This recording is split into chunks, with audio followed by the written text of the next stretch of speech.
Since 2021, West Africa has witnessed a wave of military coups. As well as successful military takeovers in Mali, Guinea and Burkina Faso, there was an attempted coup in Niger. The most recent addition to the list was the small coastal state of Guinea-Bissau.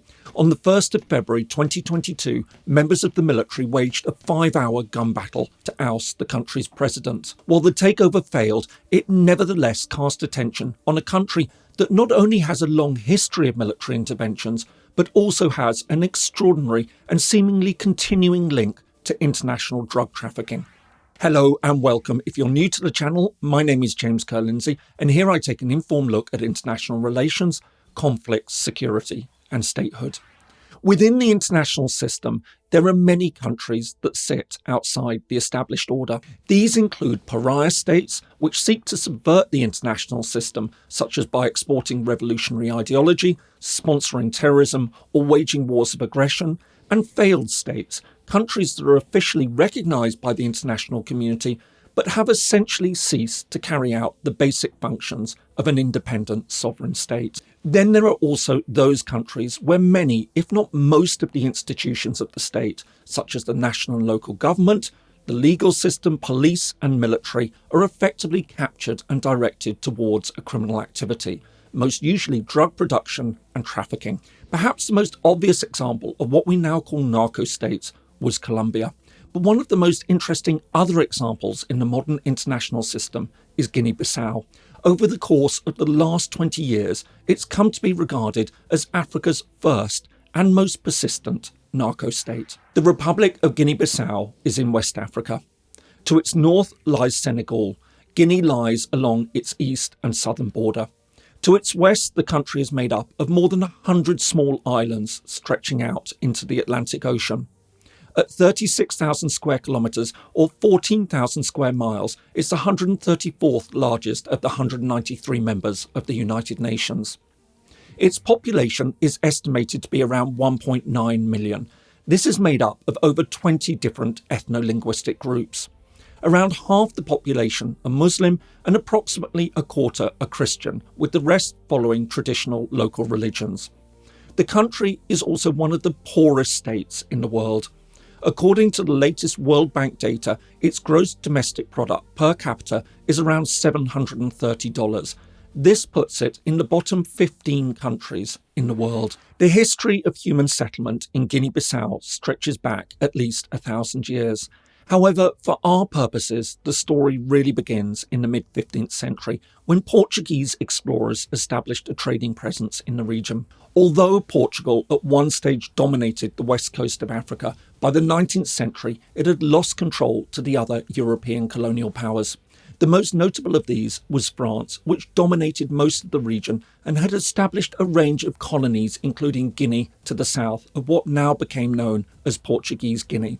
While the end of the Second World War saw the other European colonial powers start to contemplate the end of their imperial rule in Africa and Asia, Portugal had little intention of giving up its holdings. In 1951, it transformed its colonies into overseas territories, essentially parts of the Portuguese state. This refusal to consider independence would come to a head at the start of the 1960s, as well as anti-colonial insurgencies in Angola and Mozambique in southern Africa. An independence struggle also broke out in Portuguese Guinea. In the end, Portuguese rule would continue for another decade. However, in April 1974, Portugal's dictatorship was overthrown by a left-wing military coup and a rapid process of decolonisation finally began. 5 months later, on the 17th of September 1974, the new state of Guinea-Bissau, which took the name of its capital to differentiate it from neighbouring Guinea, was admitted to the United Nations. Following independence, the country came under the one-party rule of the African Party for the Independence of Guinea-Bissau and Cape Verde. Its leader, Luis Cabral, became the country's first president until, on the 14th of November 1980, he was overthrown by a military coup organised by the Prime Minister and former commander of the armed forces, João Bernardo Vieira. Although the country officially returned to civilian rule in 1984, Vieira remained president and one-party rule continues. By the early 1990s, the country was facing mounting problems. After years of stagnant growth, pressure was now growing for economic and political reforms.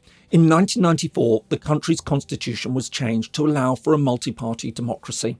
Despite this, Vieira won yet another term of office. However, opposition to his rule increased. This came to a head in 1998 when Vieira dismissed the commander of the armed forces. An ensuing uprising against Vieira quickly escalated into an 11-month civil war. And although a peace agreement was eventually reached and the UN Security Council established a mission to oversee peace building in the country in April 1999, the sides clashed again. At this point, Vieira was overthrown and went into exile. Despite holding democratic elections in 2000, the political situation continued to decline. The new president, Kumbayala, was soon accused of authoritarianism and was ousted in 2003. At this point, the country sank into deep and chronic political instability, with a succession of coups and counter-coups. In the decade that followed, as the UN noted, Guinea-Bissau would have no less than 10 prime ministers and 3 elected presidents, none of whom were allowed to complete their mandates. It would also have 3 interim presidents following military interventions. On top of this, 4 commanders of the military were ousted by their own troops, with 2 of them being assassinated. It was this combination of extreme poverty and political instability, coupled with the country's geographical location, that opened the way for the link with drug trafficking. During the 1980s, the international drugs trade had grown massively as cocaine produced in South America went to the ever-expanding market in the United States. However, concerted efforts to combat drug smuggling had made this increasingly difficult. New routes were needed. With its Atlantic coastline, a myriad of small and secluded islands, and an unstable and highly corrupt central government, Guinea-Bissau was ideal. As a result, over the course of the first decade of the millennium, the country became the hub of a major new cocaine trafficking operation. This grew so far and so fast, penetrating all levels of society, that by 2008 the country was now being termed Africa's first narco-state. Indeed, reports at the time noted that the country's capital was awash with drugs money, as various South American drug lords bought properties in Bissau and were spending freely. Meanwhile, despite ongoing efforts by the UN to stabilise the situation, the political situation continued to be bad. In 2009, Vieira, who'd made a political comeback as president in 2005, was assassinated. Then, in April 2012, yet another military coup took place, this time in the midst of another presidential election. Dubbed the cocaine coup, this new regime appeared to be directly involved in running the country's drug smuggling operations. This was highlighted when, in April 2013, the former head of the country's navy was arrested by US law enforcement officers. By 2014, the situation looked like it might be improving. As well as new presidential elections, there were also signs that drug trafficking might be declining. However, by 2019, problems were emerging again. Against the backdrop of increasing cocaine seizures, the country went to the polls to elect another new president. This led to a runoff between 2 former prime ministers, Domingos Simões Pereira and Umaro Sissoco Embaló. While Pereira claimed victory, Embaló became the country's president. Notwithstanding the controversial circumstances of his presidency, Embaló insisted that he would continue to crack down on the country's ties to drug trafficking. And by October 2020, he was proclaiming success. However, many observers were sceptical. It's against this backdrop that the latest coup attempt occurred.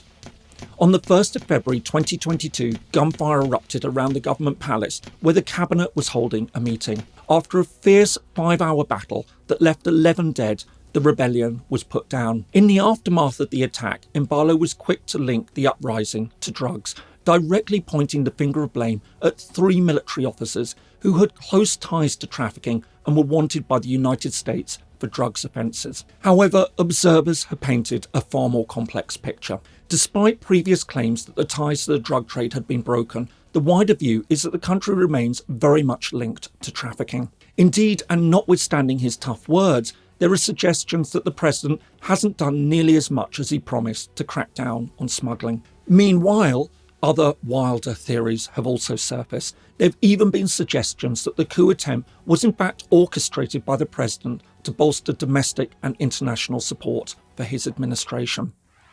Narco-states are one of the most fascinating and unusual entities in the modern international system.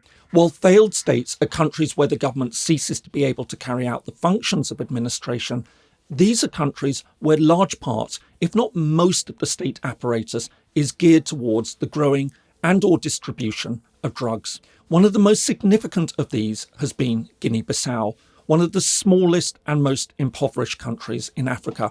Having once been a Portuguese colony, since gaining independence in 1974, it's gradually descended into political instability and has faced numerous military coups. It's this instability, coupled with its unique geography, that saw it become a haven for international drug trafficking at the start of the 2000s. And despite systematic international efforts to address the problem, especially over the past decade, those links appear to continue. Whatever the truth behind the most recent coup attempt in the country, what is clear is that Guinea-Bissau remains mired in political instability.